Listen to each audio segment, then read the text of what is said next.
আমরা আন্দোলন করেছিলাম তাদের পতনের পর একটা নির্দলীয় নিরপেক্ষ সরকারের অধীনে নির্বাচনের মাধ্যমে এই দেশের গণতন্ত্র পুনঃপ্রতিষ্ঠিত হবে। নানাভাবে এই প্রয়াসকে বাধাগ্রস্ত করার চেষ্টা করা হয়েছে, কিন্তু আল্লাহর অসীম মেহেরবানিতে আমরা জুলাই আগস্টে অসংখ্য ছাত্র, অসংখ্য শ্রমজীবী মানুষ, অসংখ্য সাধারণ মানুষ, আমাদের মা বোনরা, আমাদের সন্তানরা জীবন দিয়ে ফাঁসিবাদের পতন ঘটিয়েছে। ইতিহাসে প্রথমবারের মতো শেখ হাসিনা একটা কাপুরুষের মতো, একটা বীর নারী দেশ থেকে পলায়ন করেছে, পালিয়ে গেছে। এর আগেও আরো সরকারের পতন হয়েছে, কিন্তু কেউ পালিয়ে যায় নাই। অনেকেই নানাভাবে বাধার সৃষ্টির চেষ্টা করেছে, কিন্তু আমরা ক্রমাগত বলেছি যে আমরা জনগণের শাসন চাই।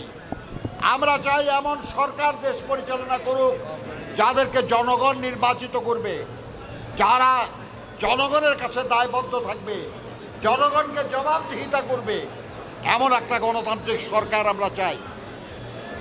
গতকাল প্রধান উপদেষ্টা মহোদয় নির্বাচনের একটা সম্ভাব্য সময় ঘোষণা করেছেন।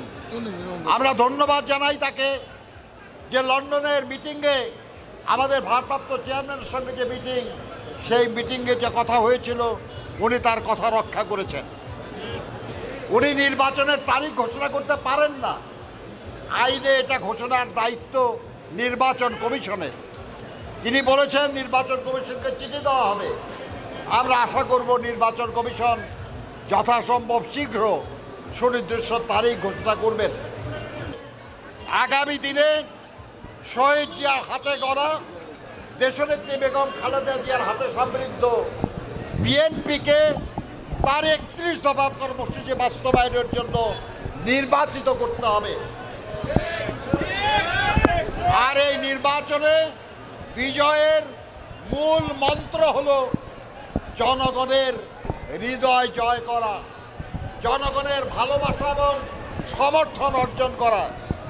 আজকের এই দিনে আল্লাহর ওয়াস্তে আপনারা সবাই শপথ নিন যে আমরা যেখানে যে কোনো পর্যায়ে যারাই আমরা আছি নেতা কর্মী, আমরা কেউ এমন কথা বলবো না, এমন কাজ করব না যাতে করে জনগণ কষ্ট পায়।